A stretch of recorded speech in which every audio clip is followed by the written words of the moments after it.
este tema me gusta porque creo que esa es la idea, empoderar al paciente para que sepa distinguir qué síntomas son los que no deberíamos dejar pasar como normales o esperables, sino que requieren que los evaluemos. Y es que lo que pasa es que muchas veces a nosotros los médicos nos consultan varias veces así. Les pongo un ejemplo. Me dicen, a un amigo que tengo de mucha confianza me llama y me dice, doctora Claudita, un favorzote, tengo un sobrino que tiene así 14 años y está desde hace algunos días con fiebre y dolor abdominal, entonces quiero saber qué le puedo dar. Y quiero que entiendan también, vean este cuadro, es un niño de 14 años, fiebre, dolor abdominal. Son muchas cosas de primera intención que me pasan por la cabeza y que pueden ser. Me dicen, ¿qué le puedo dar? Es que yo estoy pensando en algunas cosas en algunos diagnósticos que se me vienen a la cabeza inmediatamente. Lo primero es una gastroenterocolitis, generalmente estas son virales, eh, eh, sin embargo, esto es algo de poco cuidado. Generalmente necesito hidratar bien al niño. En 2, 3 días las gastroenterocolitis biliares desaparecen, no hay mayor problema. Eso es en la mayoría de los casos lo más frecuente. Pero también me pongo del otro lado. ¿Y qué sería algo más grave que podría pasarle a este niño? ¿Qué pasa si está empezando una apendicitis? ¿Qué pasa si este niño empieza con este dolor y fiebre y más tarde el dolor se vuelve más intenso? Y yo le recomiendo al tío o al papá, bueno, puede tomar esto, y se me pasa por ahí una apendicitis o un cuadro grave.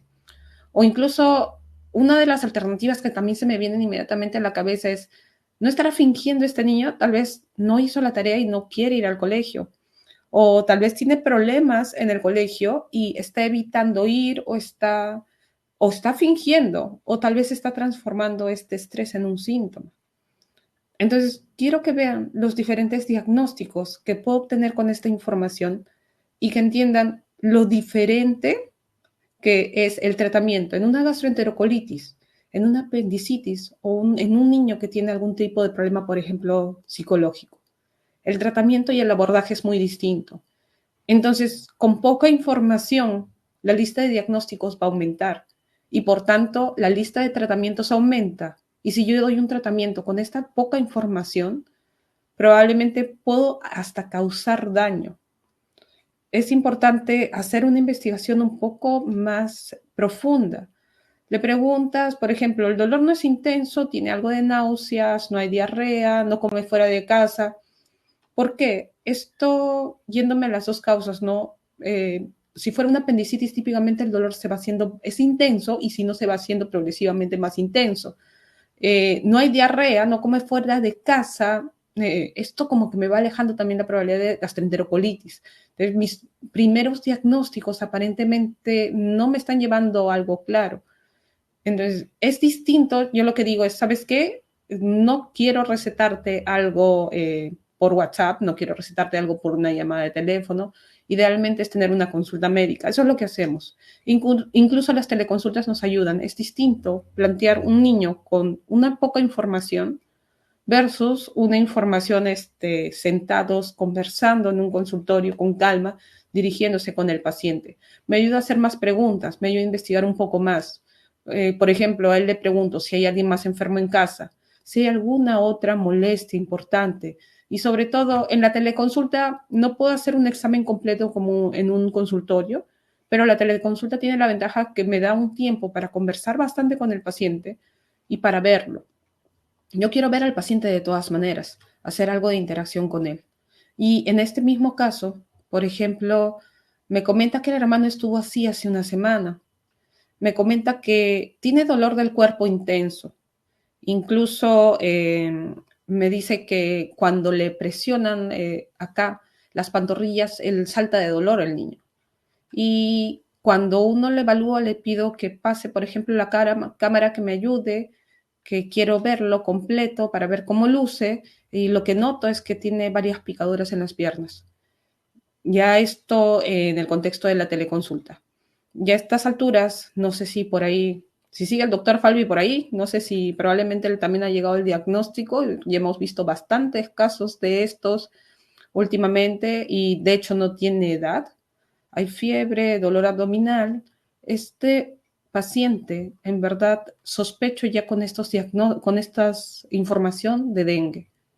Y el dengue, si bien es una enfermedad viral que en la gran mayoría de casos es algo leve, existe un dengue grave. Y yo lo que tengo que hacer con este paciente es enseñarle a él mismo y a los familiares que si bien esto puede ser un cuadro suave, tiene que aprender a identificar los síntomas de gravedad. Entonces, como ven, con algunos solos diagnósticos, fiebre y dolor abdominal, no me es suficiente para llegar a un diagnóstico. Es distinto evaluar a un paciente de manera más global. Entonces, es cierto, no es bueno dar un diagnóstico al azar. No puedo hacer un diagnóstico por un par de textos de WhatsApp. Incluso si el niño fuera mi paciente conocido, todos estos diagnósticos juegan y si yo no hago una buena evaluación, pues no puedo llegar a este diagnóstico finalmente. La teleconsulta nos ayuda porque nos sentamos a conversar con el paciente, evaluamos al paciente, miramos al paciente. Yo celebro que la mayoría de pacientes tengan tensiómetro, pulso oxímetro ahí para evaluarse, que se midan la temperatura, porque ayuda muchísimo y es importante también que las personas que aprendan a cuidar para que nosotros también podamos ayudarles en ese aspecto y orientarles. Si es diabético, tiene que tener su glucómetro. Si es hipertenso, debería tener su tensiómetro automático en casa.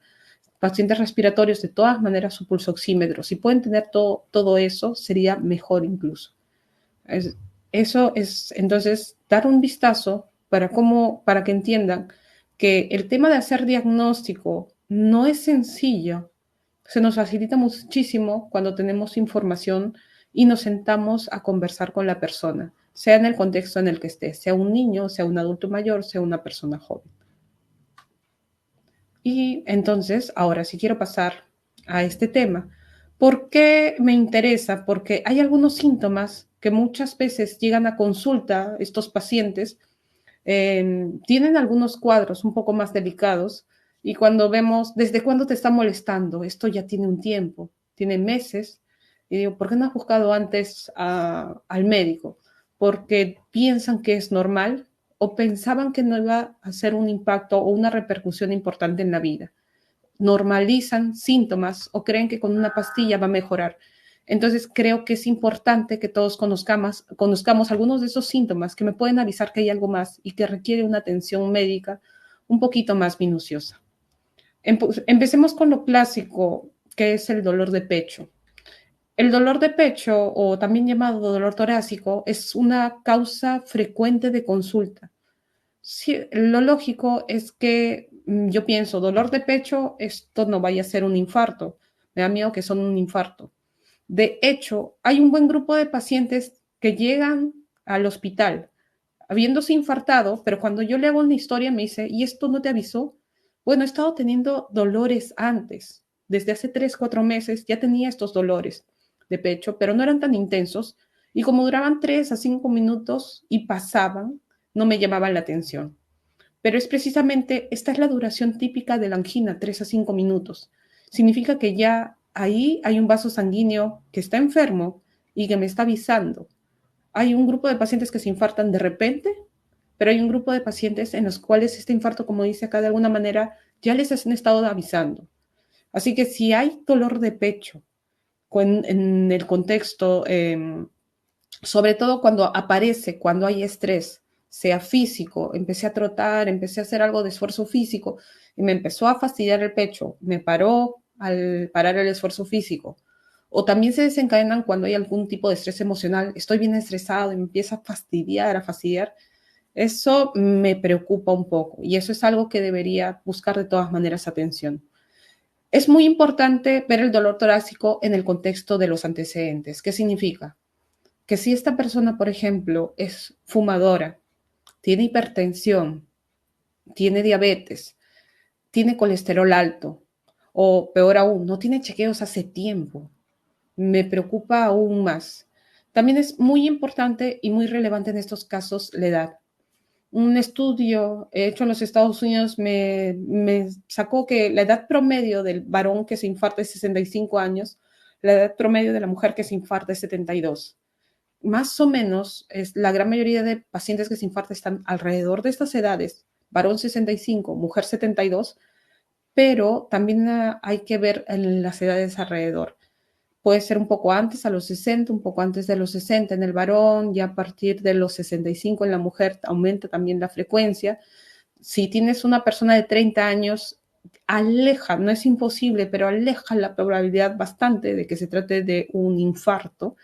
Igual es una persona que tiene que ser evaluada. Pero como ven, en una persona ya de 60, 70 años, la probabilidad de que esto sea algo que tiene que evaluarse es mucho mayor. Otro dato interesante, les he hablado qué cosas me orientan a que este dolor torácico vaya a ser un infarto, una angina. Si el dolor está durando 3 a 5 minutos y uno nota que se desencadena con estrés emocional o físico, cuando tienes muchos antecedentes de ya cosas que hacen daño al corazón, como el fumar, la diabetes, la hipertensión, las edades, sobre todo a partir de los 70, 60, a partir de los 70 en varones y mujeres respectivamente. Hay un dato que más bien me aleja la probabilidad de que el paciente se esté infartando, que es cuando uno toca y duele, me dice, me duele horrible, me asusta, hasta se irradia al lado izquierdo, me asusta que esto sea un infarto. Cuando tomo aire y me aprieto, ahí me duele bastante. Cuando duele, cuando uno toca, cuando uno palpa, esto aleja la probabilidad de que esto sea un problema coronario, un problema del corazón. Igual, obviamente, si hay mucha incomodidad, uno tiene que buscar ayuda para ver cómo resolvemos el problema del dolor. Otro motivo de consulta frecuente son los olvidos. Y probablemente cuando uno se olvida algo, la primera preocupación que viene es, digo, ya me está dando la demencia, ya me está dando, dentro de las demencias, saben que hay varios tipos. No, no existe la demencia senil, existe la demencia por Alzheimer, la multiinfarto, que es aquella que veo en pacientes con enfermedades del corazón, de los vasos sanguíneos. Si uno se olvida las cosas, uno está pensando que tiene demencia. En verdad, el tema de los olvidos tiene bastantes causas. Decir que el olvido es necesariamente por demencia, de hecho, no es cierto. La gran mayoría de personas tienen olvidos sobre todo por distracción. Y yo creo que si ustedes hacen memoria, se van a reír porque se acuerdan, oye, sí, hoy día en la mañana fui a la cocina y cuando llego ahí ya no me acordaba qué es lo que iba a traer. O estaba yendo a un lado y en eso dije, ¿qué dije? Me olvidé qué era lo que tenía que traer, qué era a qué iba a hacer, ya me olvidé. ¿No? Dejé la ropa en la lavadora, me olvidé de encender la lavadora y en eso digo, ¿dónde está mi ropa limpia? Ay, es que nunca encendí la lavadora. Eso pasa. Los olvidos pueden asociarse más a que una persona está distraída, por ejemplo, cuando hacemos multitasking, cuando hacemos muchas tareas o muchas cosas al mismo tiempo, dejas o tiendes a dejar sin hacer una o haces alguna de ellas a medias. Más se asocia a distracción. Si me dicen, me estoy olvidando mucho las cosas, algo que digo es, ¿tienes muchas responsabilidades? ¿Estás haciendo 3, 4, 5 cosas al mismo tiempo?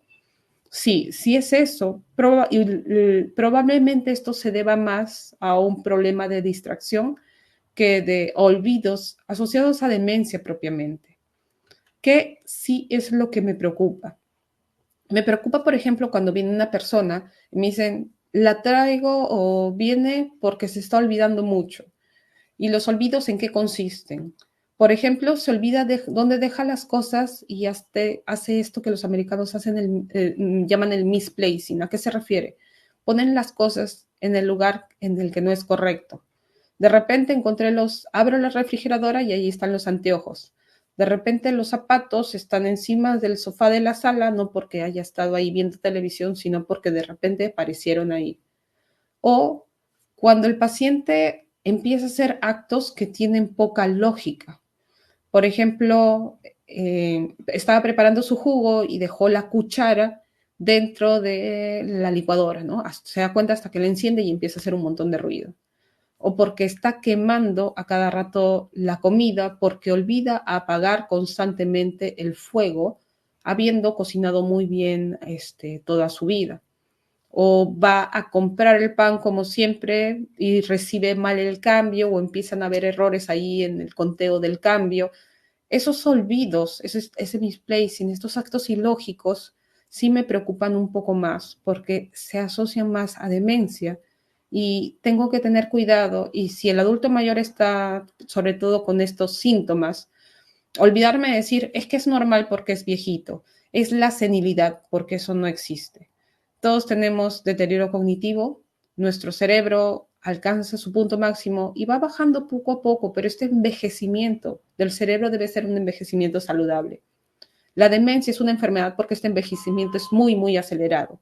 Y si yo detecto un paciente que tiene demencia, existen intervenciones farmacológicas y no farmacológicas, es decir, medicamentos, pero también cosas que podemos hacer y hay que entrenar a la familia y a los familiares y al paciente para poder llevar estas enfermedades mucho mejor.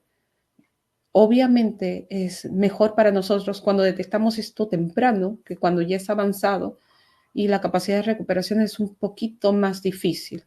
Así que si tienen estos olvidos, sobre todo con este misplacing, con estos actos ilógicos, mejor es ser evaluado. De hecho, acá tenemos un buen grupo de amigos geriatras muy recomendables con los cuales podrían sacar cita en estas oportunidades. Otro síntoma por el que consultan es la sordera. Hipoacusia es el término técnico que usamos los médicos para este síntoma. Y este síntoma parece mentira, pero no es tan consultado como otros y de hecho sí preocupa eso. Cuando yo hablo de perder el oído, en verdad tiene muchas causas. Lo interesante es que el oído envejece por la misma razón que envejece el corazón y envejece el cerebro. ¿Qué significa? Para mantener una buena salud del oído, me conviene hacer una buena salud cardiovascular. Eso significa evitar fumar. Si tengo presión alta, controlar la presión. Si no tengo, vigilar que no tenga hipertensión, sobre todo si tengo factores de riesgo. Si tengo colesterol, triglicéridos, idealmente conversar con el médico para ver si conviene tratarlos en el caso específico, hacer actividad física, evitar el sedentarismo. Todas las cosas que cuidan a mi corazón, sucede que también cuidan a mi cerebro y sucede que también cuidan a mi oído. Entonces, hasta cierto punto puedo evitar el daño al oído. Si es que ya estoy perdiendo el oído, hay que ver si hay alguna de estas cosas que me está haciendo daño, que de hecho, darles tratamiento preventivo también me va a ayudar al corazón. Hay algunas otras causas, por ejemplo, si este paciente ha trabajado con ruido, que bueno, básicamente no son prevenibles. Sí, sí hay que hacer mucha salud ocupacional al respecto, estamos expuestos a mucho ruido, sobre todo en la actualidad. ¿Por qué no debemos dejar pasar por alto, por qué no podemos pasar por alto este síntoma? Muchas veces dicen, ay, no escucho, es normal, el paciente se está haciendo viejito, no, lo que pasa es que yo he trabajado con mucho ruido en mi ambiente y no me protegía, pero ni modo, pues si hace mal, logró el oído. ¿Cuál es el problema? El oído, al igual que la vista, es una ventana para hacer interacción con el mundo que nos rodea. Si uno pierde el oído, yo voy a poco a poco voy a dejar interactuar con las personas. ¿Y qué es lo que pasa? Imagínense este paciente de 65 años, que ha sido muy activo toda su vida y de repente empieza a perder la audición. Le da vergüenza hablar de eso porque no quiere sentirse viejo, da vergüenza el hecho que se vea con un audífono, porque un audífono, como que digo, esto es se me va a ver más viejito con el audífono, no quiero usar audífono. Deja de hacer interacción con las personas a su alrededor y ese envejecimiento cerebral va a ir haciéndose más acelerado, porque mantener al cerebro activo es lo que me mantiene al cerebro joven. Si esto deja de hacer interacción, como dice acá, va a acelerar el deterioro cognitivo, va a hacer que la persona empiece a acelerar ese envejecimiento natural. Entonces, yo detecto eso y es importante que no lo tomen como normal. La familia dice, es que está viejito, es que ha trabajado con motores, es que no se cuida. Es importante hacer un tratamiento correcto para esto, para evitar precisamente que se acelere el deterioro cognitivo en la persona. La primera causa de muerte a nivel mundial se ha establecido que son los infartos de miocardio. La segunda, la enfermedad cerebrovascular. Entonces es importante, yo creo, hablar de esto y hablar de los síntomas que me orientan a que una persona está teniendo una enfermedad cerebrovascular. Y cuando hablo de enfermedad cerebrovascular, siempre me ha llamado la atención, tenemos muy poca cultura médica al respecto. De hecho, incluso cuando vemos noticieros, le llaman los mismos periodistas el derrame cerebral. Uh, Más recientemente, por ahí el término de ACV les suene a muchos, accidente cerebrovascular, pero de hecho ya no usamos eso, porque cuando hablamos de accidente, hablamos de algo que no se puede evitar. Ahora prefiero de hablar de enfermedad cerebrovascular, porque ya considero que es una enfermedad que tiene factores de riesgo que puedo prevenir para que no lleguen a esto. Va a ser importante también que les haga hincapié en algunas cosas. Obviamente, ya les dije, esto no debe llamarse derrame cerebral. Yo sé que nosotros mismos los médicos somos cómplices. Cuando no me entienden, yo le digo, ¿ha tenido derrame? Ah, sí, porque es una palabra que usamos mucho. Pero no es un término técnico correcto, porque de hecho el cerebro no es que se derrame en estas oportunidades. Lo que pasa es que el cerebro tiene vasos sanguíneos y el vaso sanguíneo se puede romper o el vaso sanguíneo se puede tapar por placas de aterosclerosis y trombos o por trombos. En estos casos se llaman entonces enfermedades cerebrovasculares hemorrágicas cuando hay sangrado, pero de lejos la más frecuente que vamos a ver es esta de acá, que son las isquémicas, las de falta de circulación. Es decir, se tapa un vaso sanguíneo y me va dañando, me daña el cerebro. Porque es importante reconocer esta enfermedad cerebrovascular. En España les llama mucho ictus, es una palabra que también vamos a utilizar para la enfermedad cerebrovascular isquémica en específica.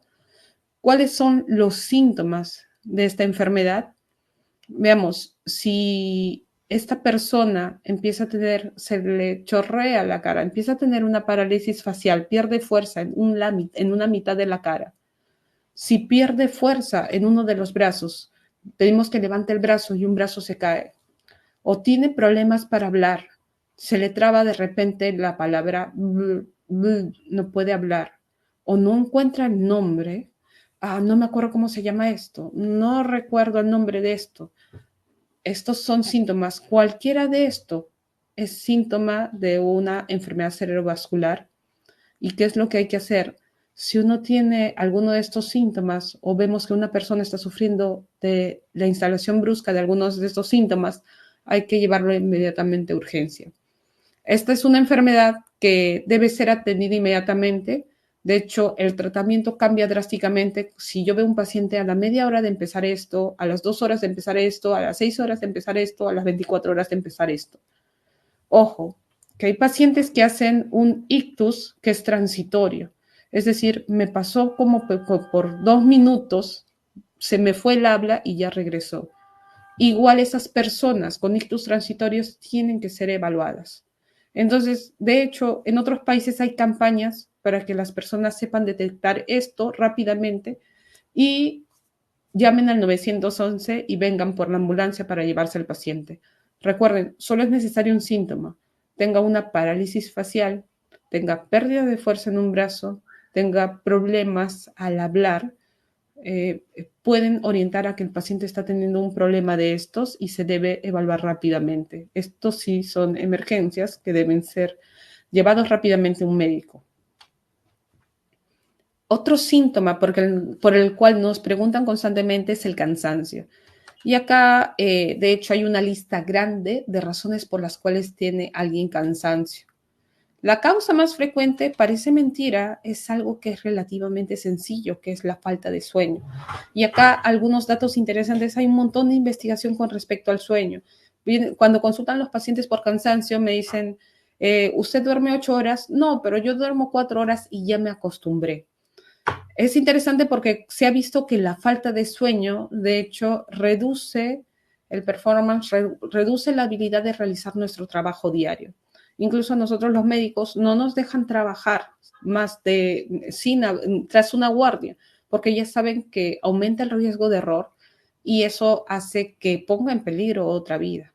La falta de sueño es un problema muy grave y otro problema que se aúna a este es que si yo estoy durmiendo siempre 4 horas, 4 horas, 4 horas, 4 horas, pierdo la capacidad de darme cuenta que mi habilidad baja. Digamos, yo siempre duermo 7 horas, 8 horas. El promedio que una persona debe dormir son 7 más menos 1 hora. Entre 6 y 8 horas suele ser suficiente para la mayoría de personas. Si uno duerme menos que eso, todos los días, ¿qué va a pasar? Si yo duermo, como dije, yo duermo 7 horas y de repente ayer, anteayer, duermo 4 horas, me doy cuenta que soy menos hábil al momento de hacer mis cosas. Pero si esto se mantiene por 10 días, uno normaliza, digo, creo que ya me acostumbré y no se da cuenta, pierde esa capacidad de reconocer que está haciendo las cosas con menos habilidad. Entonces, tratar de hacer una buena higiene del sueño, apagar la luz, a irse a la cama, apagar la luz, no tener televisión en el cuarto, son cosas que tienen que ayudar a la persona para reducir este cansancio. Parece mentira, más de una persona cuando viene con cansancio les pregunto por sueño, digo, sí, pero eso no es. De hecho, el impacto es bastante grande y hay muchas otras consecuencias de no dormir, así que es importante verificar que el paciente esté descansando lo suficiente. Otra causa frecuente, sobre todo en épocas de verano, ya a propósito que estamos pasando el frío, que probablemente en un mes más ya estemos otra vez con el verano encima. Otra causa frecuente de cansancio es la deshidratación, sobre todo en épocas de mucho calor, lo que estamos viendo, por ejemplo, ahorita en Estados Unidos. Las personas, especialmente en los extremos de edades, niños y adultos mayores, se deshidratan mucho y tienden a consumir poco líquido. Y uno no se da cuenta. Nosotros mismos podemos estar un poco deshidratados porque no nos damos el tiempo de ir por un vaso de agua, por un vaso de líquido. Evitar la deshidratación o corregir la deshidratación muchas veces disminuye esta sensación de cansancio en las personas y es importante tenerlo en cuenta como diagnóstico diferencial. Sin embargo, cuando yo veo cansancio asociado a algunos signos, síntomas de anemia, por ejemplo, el paciente lo veo pálido, el cansancio es progresivo, cada vez se siente más cansado y empieza a dejar de hacer cosas, esto es un problema. A veces me consultan de frente, ya se han hecho un hemograma para ver si hay una infección y encuentran anemia. Y una vez más me preguntan, doctora Clara, una pregunta, ¿qué es bueno para la anemia? La verdad, para hacer un tratamiento de la anemia, lo bueno sería ver por qué es la anemia. En una persona joven, en una mujer joven puede ser por el tema de la menstruación abundante, pero en un adulto mayor puede ser que me esté llamando la atención este síntoma precisamente porque la persona tiene algo más grave, desde una hemorragia digestiva por una úlcera o hasta peor por un cáncer. Entonces, sobre todo en los adultos mayores, ven, cada vez me canso más, antes podía caminar una cuadra, ahora no, me canso más. Mejor es investigar bien la causa.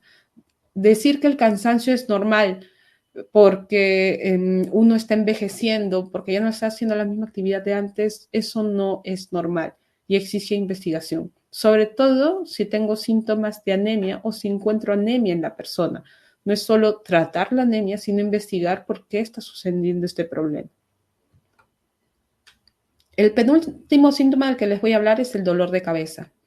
De hecho, por acá el doctor Falvi y amigos han hecho un estudio interesante sobre el dolor en Lima y uno de los resultados que arrojó ese estudio fue que el principal dolor crónico en la población de Lima es el dolor de cabeza, lo que técnicamente llamamos cefalea. Y en verdad hay un montón de causas de dolor de cabeza. Lo más frecuente es la llamada cefalea tensional. Tensional, llamada así, no tanto por la tensión, por el estrés, sino por la tensión muscular. Lo que pasa es que, por ejemplo, estar en la misma posición mucho tiempo, el estar ahora que estamos muchas veces con el celular o con la tableta mirando en esta posición, ejerce mucha fuerza durante mucho tiempo sobre los músculos del cuello y esto hace que aumente la frecuencia de esta cefalea tensional. Imagínense si ahora viene en aumento, imagínense con las generaciones que están más adelante. Esta del hecho es la más frecuente. También frecuente es la migraña y los que sufrimos de migraña, como consejo, es tenemos que aprender a identificar la migraña. ¿Qué significa? Yo sé, por ejemplo, que a mí me viene con chispazos, sé que me viene con latido. Cuando va a venir, viene el latido intenso en la cabeza. yo sé qué lo desencadena, si no duermo bien, si como tal o cual cosa, empieza el dolor de cabeza migrañoso. Entonces ya sé, ya la conozco, ya sé cómo identificarla y ya sé también qué tomar para evitar que se ponga muy intensa. Entonces, un arma muy poderosa contra el dolor de cabeza es identificar cuáles son los desencadenantes, qué es lo que me desencadena el dolor y yo aprender a darle un tratamiento temprano. ¿Cuándo me preocupa? Acá en lo que es cefalea, dolor de cabeza, hablo de las banderas rojas. ¿Cuándo debe preocuparme este dolor de cabeza? Yo les dije que un arma muy importante es conocerla. Cuando es distinto a como generalmente es el dolor de cabeza, me preocupa. Yo sé que para mí es en un lado, un latido, esto no, esto es más intenso, esto está haciendo en toda la cabeza. Ya no se comporta como a veces anteriores. Si el comportamiento del dolor de cabeza es distinto, eso me preocupa.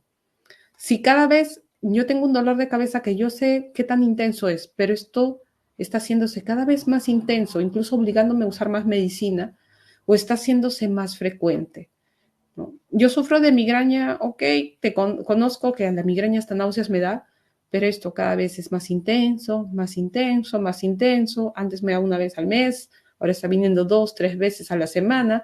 Entonces, esos datos a mí me tienen que llamar la atención y hacer que pida una reevaluación, que vuelvan a evaluar este dolor de cabeza. También cuando este dolor de cabeza es muy temprano, muy tardío. La gran mayoría de dolores de cabeza, sean migrañas o cefaleas tensionales, empiezan generalmente en la adolescencia, a partir de los 12 años, y ya no aparecen después de los 50 años. Así que si tengo una persona muy joven, un niño de 7, 8 años que se queja de dolor de cabeza, o una persona pasada los 55 años que se queja de dolor de cabeza, eso me llama la atención o debería obligarme a investigar un poquito más ese dolor de cabeza. No decir solamente es la cefalea tensional, es la migraña, sino a investigar un poco más, incluso buscar un especialista para hacer un diagnóstico y un manejo adecuado de este dolor de cabeza.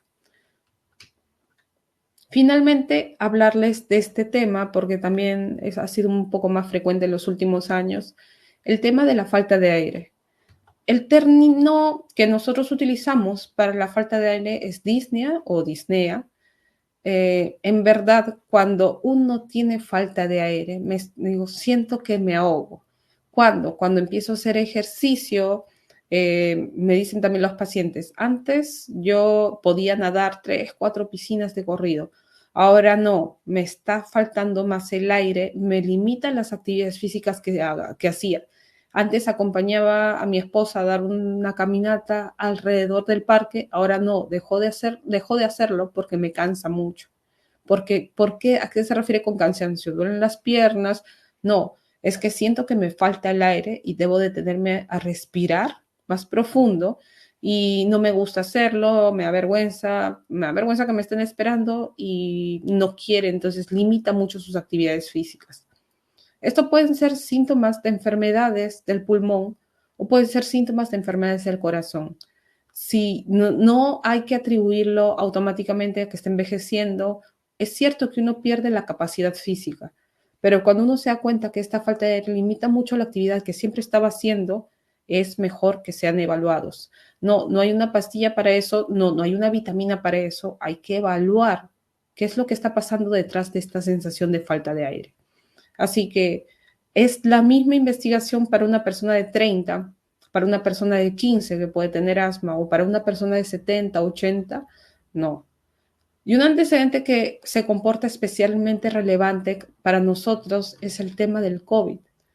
Nosotros sabemos que desgraciadamente tuvimos un impacto muy fuerte en la pandemia y sobre todo los que tuvieron infecciones en los principios o en la primera hora de la pandemia, en la época en la que aún no habían vacunas, desgraciadamente se han llevado la mayor parte del daño, el impacto fue mayor y hemos encontrado una vez más, lamentablemente que muchos pacientes desarrollaron secuelas pulmonares.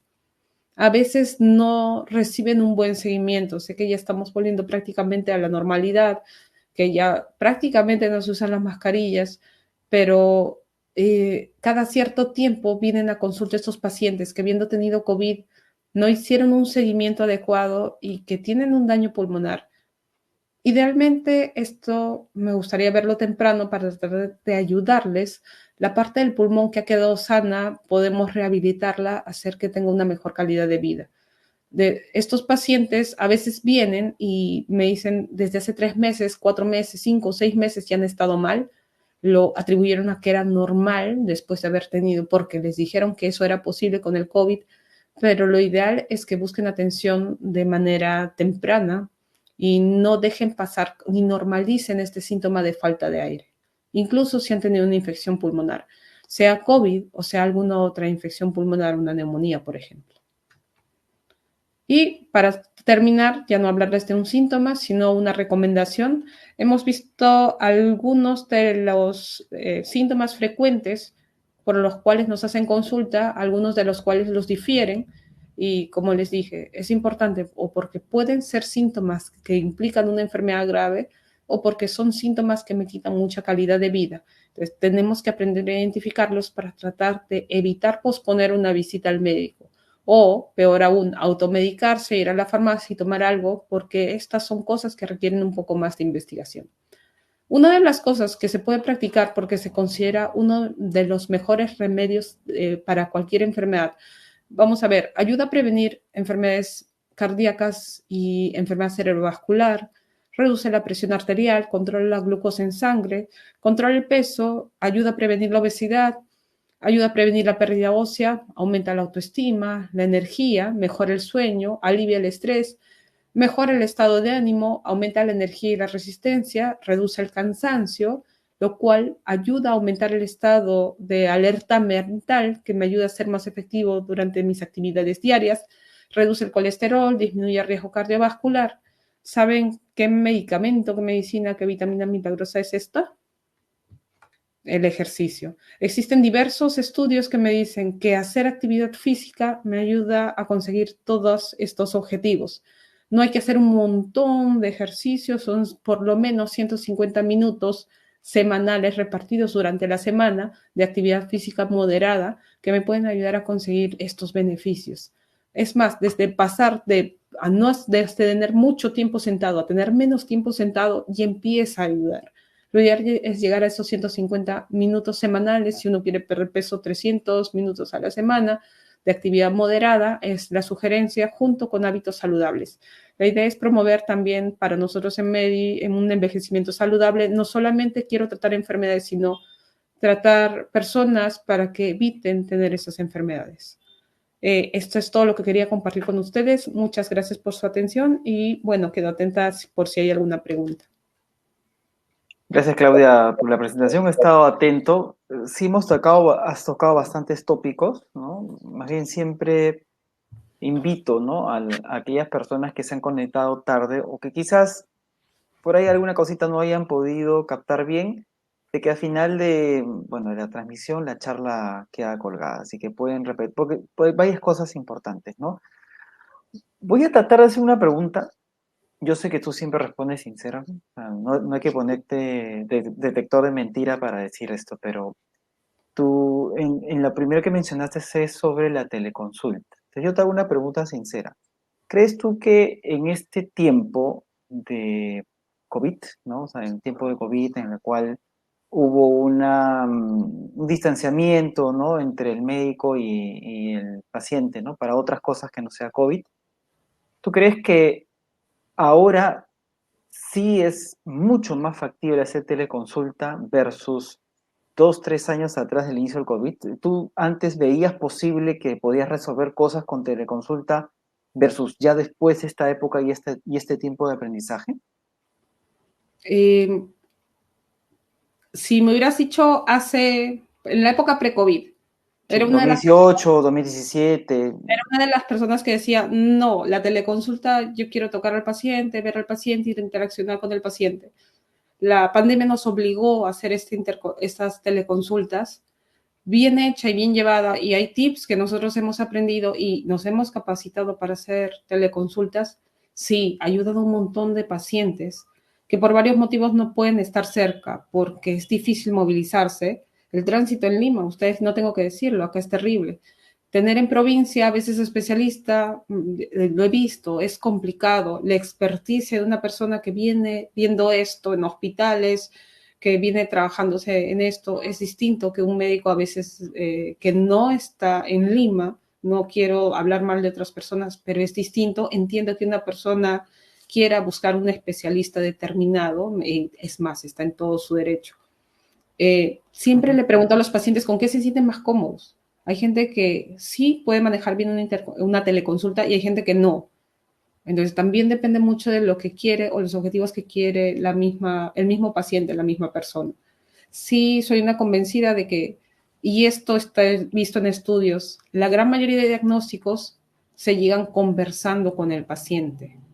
Si eso le sumo exámenes auxiliares, llegó a un diagnóstico, más del 90% de los casos, como digo, hay estudios de eso.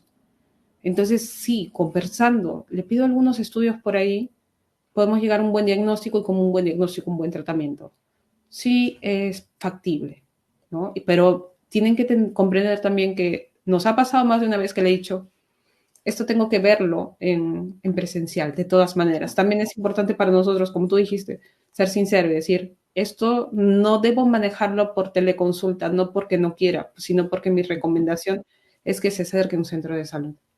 Correcto, sí. Yo también creo que hemos aprendido a hacer mejor teleconsulta ahora que antes. Yo también era muy escéptico anteriormente, ¿no? Pero como tú bien dices, a pesar de que ya existen atenciones presenciales, la teleconsulta sí nos da una ayuda para poder orientar más aún ahorita que, como bien dices, el tráfico está terrible o conectarnos también con pacientes que no están aquí en Lima, por ejemplo, ¿no? Que nosotros Que atendemos. tienen Así poca que sí, accesibilidad, sí. poca accesibilidad. Así que creo que la teleconsulta, sin querer queriendo, ¿no? Entró para quedarse. Bueno, la segunda pregunta, y viene también con esto, yo también, has tocado muchos tópicos que vemos en geriatría, ¿no? Por ejemplo, ¿no? Esta pregunta, ¿no? Olvidarse de apellidos, ¿no? No de personas cercanas, ¿no? Puede ser un problema, ¿no? Puede ser quizás un indicio o esto es algo como si bastante común, de repente una opinión. Yo sé que has tocado el tópico, pero como para reforzar lo que has mencionado con esta pregunta. De hecho, ahí es bien importante que me dice que es no de personas cercanas. Así es. Generalmente, la memoria, el apellido de personas que acabas de conocer no son personas cercanas o personas con las que no interactúas mucho, supongo que eso se refiere con personas cercanas, es Ujú. esperable. Lo atribuiría más a distracción al momento de tomar el dato. Digo, ¿qué lapicero agarré? ¿Qué es lo que estaba haciendo? Claro. Se asocia más a distracción. Entonces, precisamente por eso quería poner énfasis. Me preocupan los olvidos asociados a dejar las cosas en el lugar incorrecto y esos olvidos que están asociados a juzgar mal. Hizo un olvido, olvidó apagar la candela de la cocina, apagó, olvidó sacar la cuchara después de mover el jugo antes de encender la licuadora. Esos errores de juicio, esos olvidos asociados a errores de juicio me preocupan más, ¿no? Correcto. O sea, quizás podríamos decir que aquellos olvidos que sí repercuten en nuestro día a día, ¿no? Que hacen que fallemos en actividades día a día, sí son una campanita que suena, ¿no? Creo que por ahí podríamos orientar en eso, ¿no? Porque Claro. en la consulta a ti te ha pasado, a mí también me pasa mucho que vienen y dicen, doctor, estoy preocupado porque me olvido de todo, ¿no? Entonces hay que diferenciar qué olvidos son parte, como bien has aclarado, ¿no? Aquellos que son las personas que piensan mil cosas, están acelerados y por un déficit de atención omiten algunas cosas versus otros que ya hacen cosas que no son, vamos a decir, normales, ¿no? Y que no permitan hacer sus actividades como siempre las han hecho, ¿no?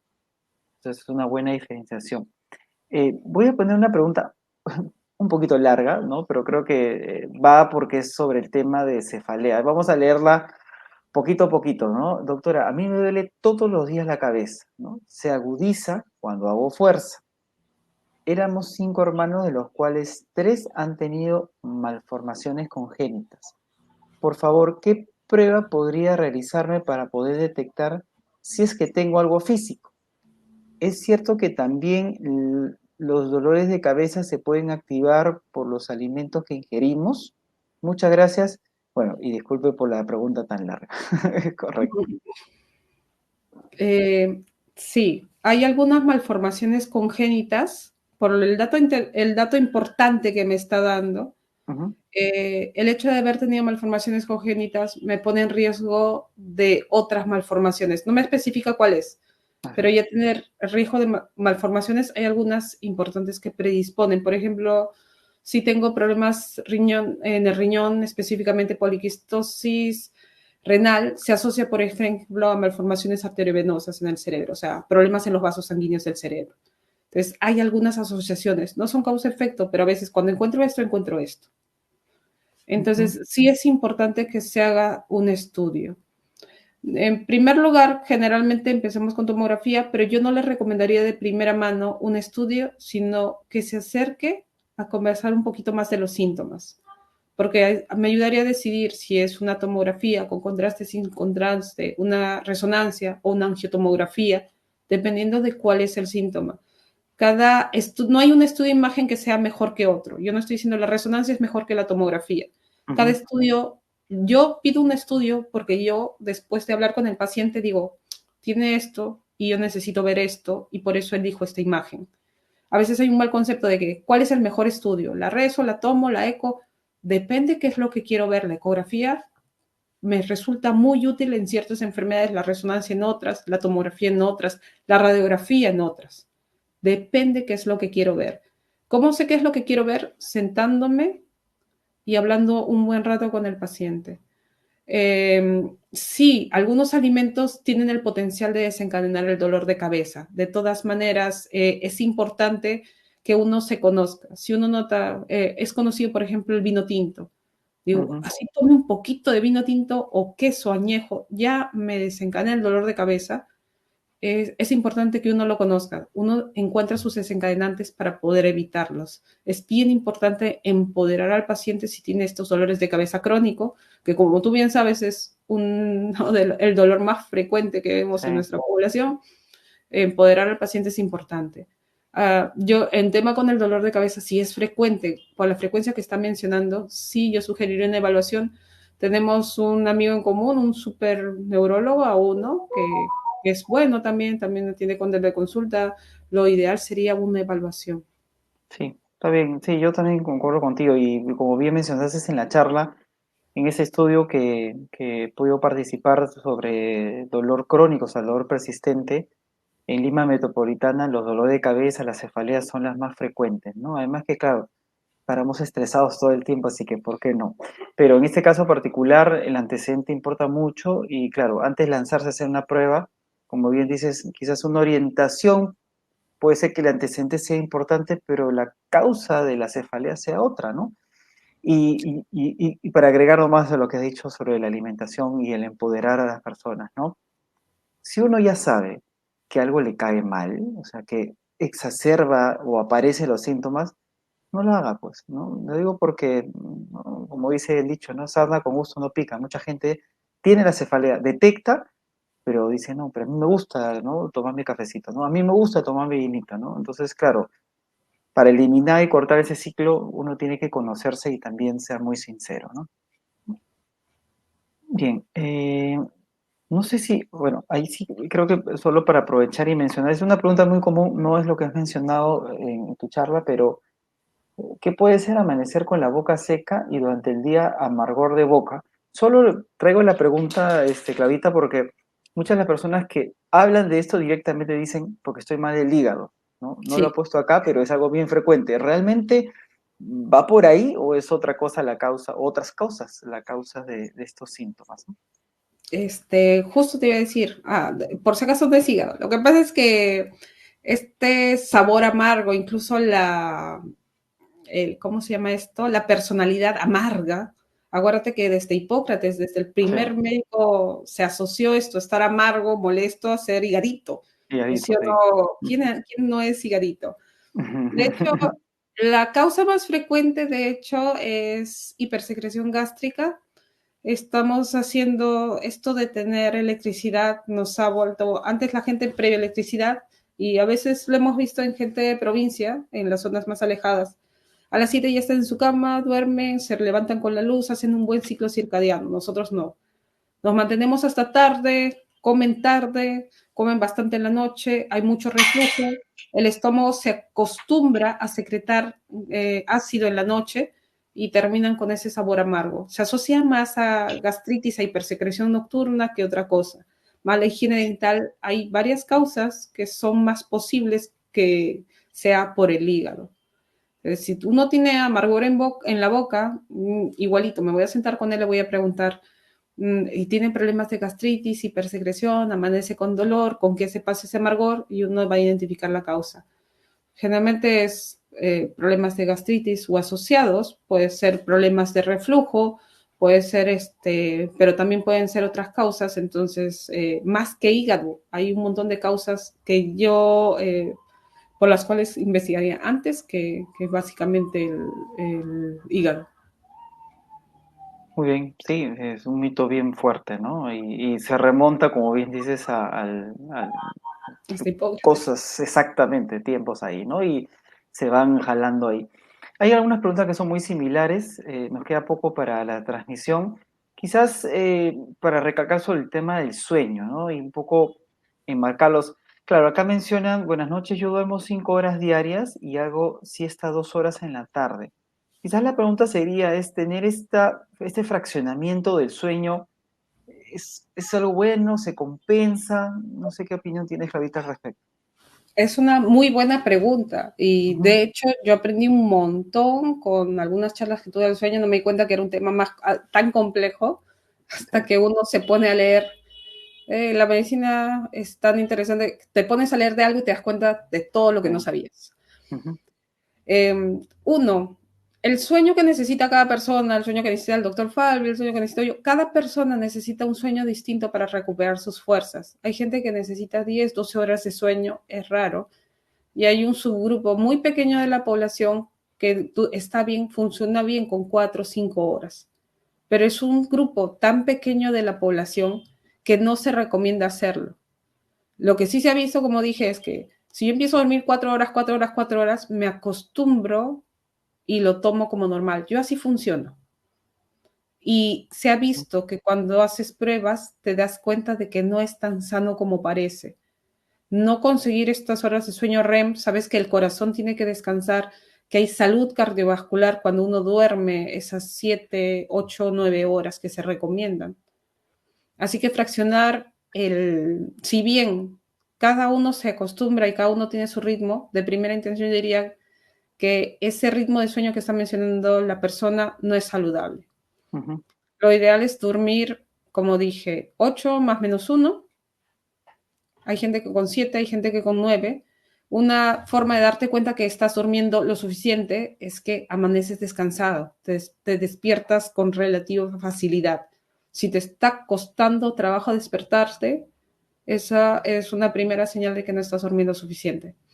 Se pueden tomar siestas, se recomiendan que las siestas no sean más allá de las 4 de la tarde y se sugiere que no sean más de 45 minutos, porque si Ujú. no alteran el ciclo circadiano. De primera intención, habría que, una vez más, conversando, llegamos a los diagnósticos, pero parece que esa siesta prolongada está alterando completar sus horas de sueño en la noche.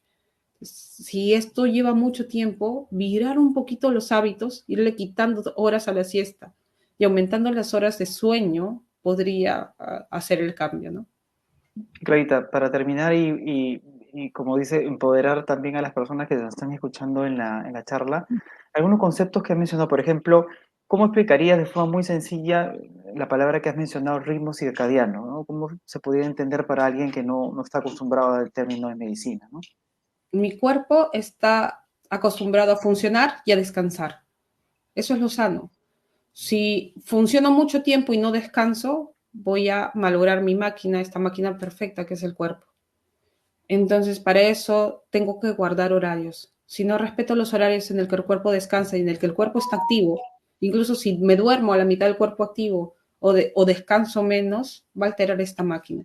Y eso está estudiado. Repercusiones no solamente a nivel de qué tan atento estoy, repercusiones a nivel del corazón, Incluso hasta al momento que las horas de orinar, todo me puede alterar este hecho de no descansar a la hora que uno debe descansar. Correcto. Y la otra frase que mencionaste cuando hablabas de cefalea, ¿a qué te refieres con las banderas rojas, no? Ujú. Y Banderas rojas. no del comunismo, me imagino, pero ¿a qué te refieres con banderas rojas? Sí. En algunas enfermedades tenemos banderas rojas. Decir que todo dolor de cabeza tiene que ir corriendo al médico, tampoco es cierto porque, como tú has visto, es muy frecuente. Imagínate, cada vez que me da migraña, voy a tocar la puerta del neurólogo, al pobre Claro. neurólogo lo voy a tener harto. Por eso la idea Le va de a poder. doler la cabeza al neurólogo de tanta pregunta. Sí. Entonces, lo que yo tengo que hacer es, ya que conozco mi enfermedad, tengo que saber qué cosas salen lo común. Esto es mi alarma, mi bandera roja, mi signo de que algo anda mal. Yo ya conozco mi dolor de cabeza, pero este dolor de cabeza es distinto a los que yo siempre tengo. Eso es una bandera roja, es una alarma pip, haciendo así de que, no, esto no está bien. Si esto aparece muy temprano, tengo 60 años, nunca he sufrido de migraña, pero ahora me ha venido una migraña. Ok, eso no es esperable. Como se sale de lo común, eso exige que yo investigue un poco más. Perfecto. Eh, Solo nos queda una pregunta más. Solo quiero recalcar nada más, hay muchas preguntas sobre cefalea, que son dolores de cabeza. Creo que es un tema bien frecuente, así que vamos a procurar el próximo mes convencer al doctor Palomino, que es el médico neurólogo que siempre nos hace charlas. Si él no puede, vamos a conseguir un neurólogo, porque creo que amerita tener específicamente un tema no propio a eso, que es algo bastante prevalente. Así que no se preocupen, que Medi siempre capta todas las preguntas y las necesidades y lo plasmamos en una charla ya particular. Solo para terminar, que es algo bien frecuente, ¿no? En todo este tiempo hemos tenido muchos procesos de vacunación. Esta es una pregunta muy sencilla. De tu experiencia, de repente que has visto más pacientes después de vacunación, eh, los dolores posteriores, por ejemplo, hay gente que ya nos hace una pregunta de una señora que se ha colocado la influenza, acá está, perdón, y tres semanas después sigue el dolor. ¿Esto es, o sea, propio de la sustancia como tal? ¿Será quizás la aguja, el contacto con el músculo? No sé si es que hay alguna respuesta. Yo particularmente no la tengo, nunca he visto algo con alguien con tanto tiempo con dolor. Eh, yo hasta 2 semanas sí estuve dolor una vez con un refuerzo de COVID, pero de repente algún comentario, Clarita, sobre esto. Ujú. Cuando uno se vacuna, forma anticuerpos a los 14, 21 días, o sea, a las 12, 3 semanas. Entonces, en ese periodo puede tener un pequeño cuadro gripal y duele el brazo, duele el cuerpo, es esperable. Que pasadas las 3 semanas duele el brazo, se sale de lo común. Sí. Es posible que sea por la inyección. Me gustaría que haya una mejor manera de poner las vacunas, pero no las hay. Igual tiene que ser una inyección Ujú, intramuscular. Sé que duele, va a partir algunas fibras musculares porque es así, está ingresando un tejido. Por ahí tenemos nervios chiquititos, me puede haber tocado un nervio y haber dañado un nervio y sé que la reposición del nervio es mayor. ujú. Es posible que sea por una inyección y no sea nada grave, pero se está saliendo ya de lo frecuente. Entonces, sí, si el dolor es intenso, sobre todo, si el dolor viene de bajada, me preocuparía poco. Si el dolor es persistente o en aumento, yo buscaría una evaluación. Voy a Ujú, intentar medidas sencillas como, sí, me dijo por ahí que puedo hacer. Ya que el músculo se recompone con el movimiento, lo esperable y lo que hacían los médicos de dolor antes era, no te muevas, reposo absoluto. Y como tú ya sabes, de hecho eso es contraproducente. Ni bien puedas mover lo que te duele, tiene que moverse. Entonces, tiene que poner en movimiento esa parte del músculo para ver un poquito de dolor, pero sí. eso me ayuda a regeneración.